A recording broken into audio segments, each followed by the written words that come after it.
আসসালামু আলাইকুম। সবাই কেমন আছেন? আশা করি সবাই ভালো আছেন। আজকে আমি যে বিষয়টা নিয়ে আসলে কথা বলবো সেটা হলো আমাদের যে মেগা স্টার শাকিব খান আছে, সে একটা ফেসবুকে বঙ্গবন্ধুকে নিয়ে একটা স্ট্যাটাস দিয়েছে। তার মৃত্যু দিবসে সে বিনয়ী শ্রদ্ধা জানিয়েছে। তো আমাদের মনে হয় যে যারা আসলে চলচ্চিত্রে রাজনীতি করে তাদের আসলে এরকমের স্ট্যাটাস দেওয়াটা আসলে ঠিক না, কারণ অনেক মানুষ এটা নিয়ে সমালোচনা করতেছে, অনেক মানুষ এটা নিয়ে বিভিন্ন মন্তব্য করতেছে যে শাকিব খানের কেরিয়ার এই জায়গায় স্থগিত হয়ে যাবে, এরকম আর কি। কারণ বিগত সালে যারাই আসলে রাজনীতি নিয়ে কথা বলছে, আমাদের এই যে অনেক মানে সেলিব্রিটি নায়ক রিয়াজ, সে কিন্তু রাজনীতি নিয়ে কথা বলে কিন্তু তার ক্যারিয়ার শেষ, অনেক ঝামেলা আছে। ফেরদাউসকে আমরা সবাই চিনি, ফেরদাউসের কিন্তু খবরই নেই। বডি বিল্ডার আরএফএন শুভ, তারও কিন্তু কেরিয়ার একদম শেষ।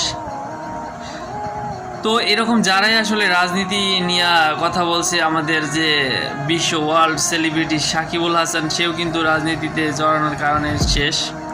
তো আমার মনে হয় এরকমের স্ট্যাটাস দেওয়াটা তার আসলে ঠিক হয় নাই। তো অনেকে ভাবতেছে তার কেরিয়ার, শাকিব খানের কেরিয়ারও একদম শেষ, ধ্বংস। কারণ তার মুভি আর কেউ দেখবে না, কারণ তাকে মুভি করতেই দেওয়া হবে না, এরকমের অনেকে চিন্তা, অনেকে আমি ভিডিও দেখেছি।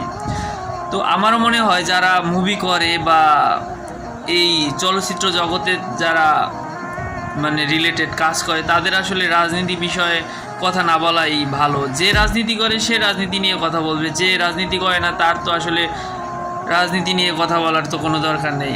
এত মানুষের যে আওয়ামী লীগের আমলে এত মানুষ যে আওয়ামী লীগেরকে নিয়ে কথা বলছে, তারা কিন্তু সবাই কেরিয়ার শেষ, তারা কিন্তু দেশই থাকতে পারতেছে না। তো আমার মনে হয় এ ধরনের কথা মানে স্ট্যাটাস না দেওয়াই মানে উত্তম ছিল।